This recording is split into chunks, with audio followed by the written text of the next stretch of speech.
What's up, adventurers? It's time to review The Professional.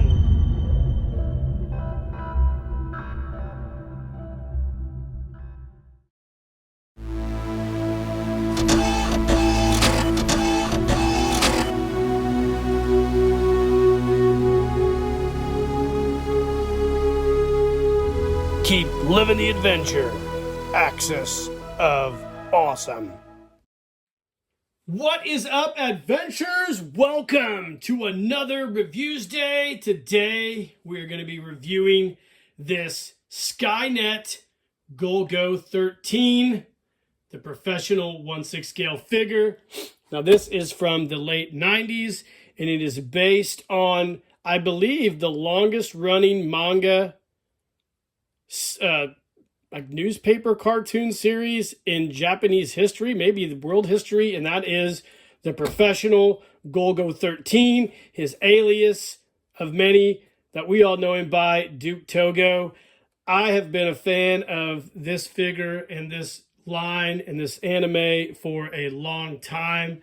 I believe back in the early 80s, I had a VHS of the Golgo 13 movie that was English dubbed. I think I got it at a video store, and then I later on bought it at a video store in a mall in the 90s, I think. I owned like 2 copies over a long period of time. Not sure what happened to them. Then I also played the video game as a kid on the Nintendo, and it was a terrible game, but I had a lot of fun playing it. I remember that game. One of the things you had to do is you had to take a long sniper shot with his signature AR-15 here, and you had to line the scope up, and it was all shaky. And I don't know, just telling you guys some memories from when I was a kid. Anyways, this is a great figure. I've seen these for a long time. I never bought one. I've watched a few reviews, read a few reviews, and I came across this on Japanese auction, and I decided to pull the trigger on it. And got it in, and the box is absolutely cool. You can see the signature character here with the target. You can see the nice window box of our main character here. Golgo 13 in Japanese, limited first edition. On the back, you've got his logo, the skeleton with the crown of thorns. And on the side, his signature M16 and the figure proper in his attire. The M16A2 Assault Rifle Golgo Special, which is awesome. So let's go ahead and take him out of the box and take a closer look at this figure. All right, like we always do with our reviews, here's an overhead view of the figure proper in his cardboard coffin. You can see here that cool, iconic head sculpt, the iconic rifle, and the Hitman chic attire. Such an awesome figure. This was new in box. It's never been opened before, so we're kind of getting him out of here. So let's go ahead and I'll cut the cords that hold him in place.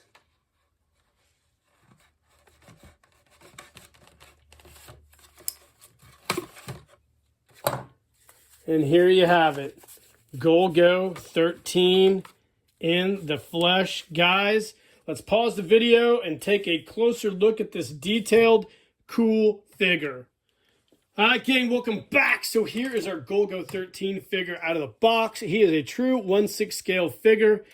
First, let's take a look at his M16A2 rifle. The clip is in the rifle backwards, which is weird. Maybe somebody did that.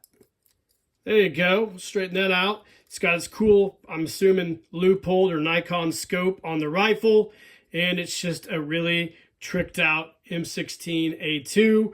I'm sorry, his magazine for all you Army guys out there. I got brothers who were spent a long time in the military who correct me on that a lot. You know, it is what it is. So anyways, this is his signature M16A2 assault rifle, the Golgo Special. That's synonymous with the cartoon. He's always using this. Sometimes he's got it in a case, assembles it, murks people, whatever. It's a cool rifle. And then here's the figure himself. So this is on a G.I. Joe Classic Collection body. So you can see the old, I call them ham hands from the late mid 90s to the early 2000s before they switched over to the gung-ho grip. These hands are garbage. I'm not sure why Hasbro came up with those. But if you notice on all the Hasbro hands, here's a little history lesson. So back when they did the first round of G.I. Joe figures in the 1960s, I don't know if it was a production mistake, but they printed molded the thumbnail on the left hand on the wrong side. And that became almost like a trademark, I think, for G.I. Joe. You can see the Classic Collection did the same thing with their figures. So this is just basically a Classic Collection body that Skynet probably got off Hasbro to make this figure. So that's what you get. The suit is super stiff. It's like almost like canvas. I'm not sure why it's so stiff, but it's pretty stiff. Definitely starched out. He's got pants here. I don't know if the shoes, yeah, the shoes are separate. They come off of the figure. So, and the shirt is just a button-on shirt. Now, what I plan on doing with this guy, and let's take a look at that head sculpt too. Wow, isn't that cool? Super dope, man. I love it. What I would like to do, one of two things with this figure. So I would like to either take him out of the body, take him out of the suit, and change out the head onto a super articulated G.I. Joe body. Let me find one. I'd like to change it out to one of these super articulated bodies, but they're not nearly as big as the regular Classic Collection bodies, so maybe we won't do that. Or the other option that I kind of been running through my head is to take these hands off and then put a set of these gung-ho grip hands in there, like these here. Put them in the sockets there, and so he can have a better gripping hand for his M16A2 Golgo special. I'm not sure what I'm going to do, but we're just reviewing this figure today, so it's really, it really doesn't matter. But anyways, guys, I think it's a dope figure.